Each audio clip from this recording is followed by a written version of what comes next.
News 4's Rachel Mongiovi asked people about their billion-dollar dreams today. Well, Don and Jackie, if you're wondering why I'm at work the next couple of days, it's because I didn't win. I think I got like one number on there. I mean, well, my dreams are not coming true. Hopefully someone else's will. A lot of people we talked to today had similar dreams, help out family, charities, retire, vacation, but the odds of a single person winning the jackpot are very slim. Right. You're at 18. It only takes $2 for a chance to win the Mega Millions jackpot prize. It used to be $1 in a dream, now it's $2 in a dream, and I have the dream. And with the world's largest ever lottery jackpot in play, people lined up in hopes of winning $1.6 billion. I'm the one that's going to win. You're not going to win unless you play. But what are the odds of striking it rich? The odds of winning this jackpot, 1 in 302 million. You have better odds at becoming the next president or being struck by lightning. But it's the hope that keeps the numbers climbing. It's just an exciting dream, you know, kind of just think of all the different things you would do with it. For many, that dream is taking care of the people they love most. We would split it among our daughters and our grandchildren, and finally get my husband to retire. Retirement. That and the kids. I got 3 boys, so I make sure they get their share. Others say they'd see the world. Oh, traveling. I think that's top of the list. I would take me a cruise around the world, not once, maybe 2 or 3 times, a couple of nice expensive cars. The good news is chances are higher in New York State. The Empire State leads the nation with the most Mega Million jackpot winners. There's always a chance, right? So, you know, you never know. So may the odds be ever in your favor. I've got as good a chance as anybody else. Now, just a reminder, the $1.6 billion Mega Millions prize isn't the amount the winner or winners will take home. Most winners opt for the cash option, which is $904 million, still massive enough to change your life. Rachel Mongiovi, News 4. Rain in the forecast and a lot of other factors, many county officials and homeowners are very concerned about flooding. Crews are on the lookout for any flooding or ice jams in creeks. News 4's Rachel Mongiovi continues our team coverage. She's live in West Seneca. Rachel. Well, Nalina, crews are keeping a close eye on creeks throughout the county tonight. Right now, the levels at Cazenovia Creek and Buffalo Creek are well within their banks. But for the people who live along these creeks, they're worried that another repeat flooding event will happen like the one a few years ago. I've been here 32 years. I was never scared until 4 years ago. After weeks of freezing cold temperatures, a warm-up is on its way, but that's leaving dozens of homeowners in West Seneca fearful.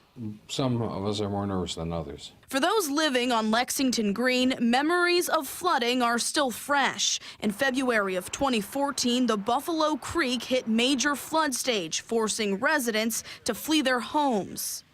Oh, it was horrific in this neighborhood. People have lost everything they own. The water was right up to their rafters in their basement.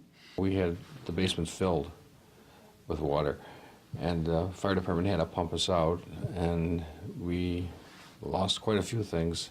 The creek crested just over 9 feet, and water and ice began pouring over a protective berm in a matter of minutes. Some neighbors we talked to are still recovering.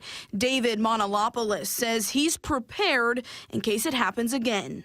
Since Sunday, we've lifted up everything off our basement floor. This afternoon, I brought my pump out. County officials say we're seeing a slow melt of the snow for now, but Thursday could be a different story. Well, there's always the low-lying areas, the viaducts, some of those places that normally would get some water and have poor drainage. But when we have that much with the snowpack and that much water, the ground being saturated, we could see it in other areas. County officials are hopeful there won't be any major flooding, and neighbors are hoping too. I don't know if we're capable of going through this again emotionally. Now, the county tells me if we do see any significant flooding, they do have 80 pallets of pre-filled sandbags ready to hand out to those that need them. In addition, they are preparing for the cold weather, the ice, and the snow we're expected to see this weekend. We're live in West Seneca tonight. Rachel Mongiovi, News 4 at 10. We are just all over the place. Rachel, thank you for that live report. And it was just in flame. It was just, I mean, it exploded. We're learning more tonight about last night's house explosion in North Buffalo. Police say a 73-year-old man intentionally blew up his own home with natural gas. And 2 other homes were severely damaged. Now neighbors are coming together to help those affected by this explosion. And News 4's Rachel Mongiovi joins us live from the scene on Covington Road to show us the latest. Rachel? Well, Don and Jackie, this large pile of rubble behind me is what's left of the home involved in last night's home explosion. This huge pile of debris is the neighbor's home. That home was just demolished just a few hours ago. And then if you can see the home right here, this was also impacted by last night's explosion. It's still standing, but has hundreds and thousands of dollars worth of damage. Almost 24 hours after a house explosion on Covington Road in North Buffalo, crews tear down a neighbor's home severely damaged by the fire. It's emotional. Buffalo police tell News 4 73-year-old Santo Koch blew up his house Thursday night in an attempt to commit suicide. Investigators say Koch disconnected the gas meter inside his house and lit a candle. My husband and I were just getting ready to, like relax and have a movie, and a big, boom. Just one big boom. Because natural gas goes upward and not out, investigators say Koch was able to walk away unharmed since he was in the basement of his home. The side of the house just blew out, and he walked out of the house. And thank God, thank God. 2 homes on either side of the explosion were badly damaged. Neighbors helped all afternoon as one family tried to salvage whatever they could before crews demolished their home. We don't just help each other in the bad, we help each other in the good, and now we're helping as much as we can. Koch is undergoing evaluation at ECMC. Sources say he was recently released for an extended stay from the hospital's psychiatric unit. We all knew, the whole neighborhood knows, that he has some mental, concerns. But I never deemed him to be a threat to the neighborhood. He kept to himself. Neighbors say they've lived near Koch for decades, but this tight-knit neighborhood says they'll rise above this unthinkable tragedy. We're hoping that good times are going to come from it, and we're supporting each other. Now, the DA's office says Koch was arraigned today at ECMC. He is charged with 3 counts of arson, reckless endangerment, and criminal mischief. Officials say it's a miracle nobody was hurt. Koch is scheduled to appear in court on Wednesday. Reporting live in North Buffalo tonight, Rachel Mongiovi, News 4 at 5. This was a major victory for the community. The neighbors spoke up loud and clear, and their voices were heard. Some neighbors living on Buffalo's east side are celebrating tonight. The new owners of the former Gigi's Soul Food restaurant on East Ferry Street dropped their application for a liquor store license. News 4's Rachel Mongiovi is here to tell us why. Rachel? Well, Don, sometimes if enough people speak out, change will happen. And that's exactly what happened in this situation. Hundreds of people signed petitions against a new liquor store in their neighborhood. And now they're learning their protest worked. It's a list of names making a difference in their neighborhood. We care about our neighborhood.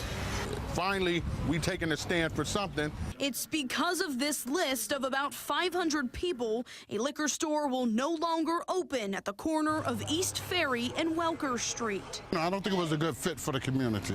Gigi's Soul Food restaurant burned almost 3 years ago. In May, the new owners of the property applied for a liquor store license. Shortly after, they faced widespread opposition from neighbors and nearby businesses. Business owners are the ones who really didn't want it because it would bring down everyone's business. People also fought back since another liquor store sits less than a half a mile from the building. It comes down to the caliber of life that we're living here. And so people want to upgrade the life on the east side. They want to stop the violence. They want to do more positive things. I think the last thing we would need is another liquor store. Common Council member Ulysses Wingo wrote a letter to the State Liquor Authority to reject the application. Senator Tim Kennedy did the same. Now, just one day before the owners were to hear their fate in front of the State Liquor Authority, they withdrew their application, bringing a collective sigh of relief from this East Side neighborhood.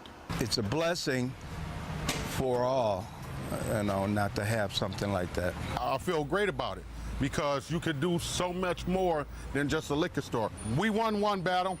We need to win a whole lot more, though. Both Councilman Ulysses Wingo and Senator Tim Kennedy call this a victory for the neighborhood. It's unclear what the owners are planning to do next with the iconic restaurant's property. Rachel Mongiovi, News 4. We knew it was coming because we all talk and we seen it, but they didn't tell us anything. A man who worked at Tonawanda Coke says he was blindsided by the company's decision to shut it down. But despite the trouble that Tonawanda Coke is in, he says it was still a good place to work. News 4's Rachel Mongiovi talked to one of the more than 100 people now out of a job. Rachel? We have families. Now we got to struggle. It's hard. Ronald Bryant started working for Tonawanda Coke about 6 months ago. He was an end loader. He loaded and unloaded trucks every day, which carried coal and other materials to make Coke. He says the company treated him well. It really wasn't that bad of a place. They treated our employees good. We had a safety meeting every morning. You had to wear a respirator, or you had to, no matter what, as soon as you came in there, you had to put your safety glasses on. Saturday, Bryant says he went into work just like usual, but by the end of his shift, he was given notice he was out of a job. That was his last day working here. I'm disappointed because they never gave me a heads up. I just don't think they were really honest with us because they knew it was going to happen, but they kind of shut us out. Friday, News 4 was in the courtroom when Tonawanda Coke announced plans to shut down, affecting almost 130 employees. Advocacy groups claimed victory, celebrating a 14-year battle with the plant. Guess what? We did it! Yay! Yes! But Bryant isn't celebrating. He understands their fight, but is now in a fight of his own. I'm really not happy because it put a lot of us hardworking people out of jobs. We have families. We got to provide for our families, and we're not going to do that now because now we're out of a job. Bryant, who is a father of two, says he already started looking for work. The State Department of Labor is supposed to send a team to help workers find new jobs. Other state leaders are also stepping in.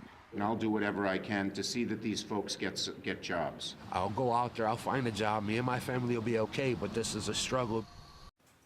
Now, we're told employee separations will continue until October 27th. The state DEC is overseeing the shutdown of operations at the facility. The agency reports that the last remaining Coke ovens have been shut down, marking the end of production at the River Road plant.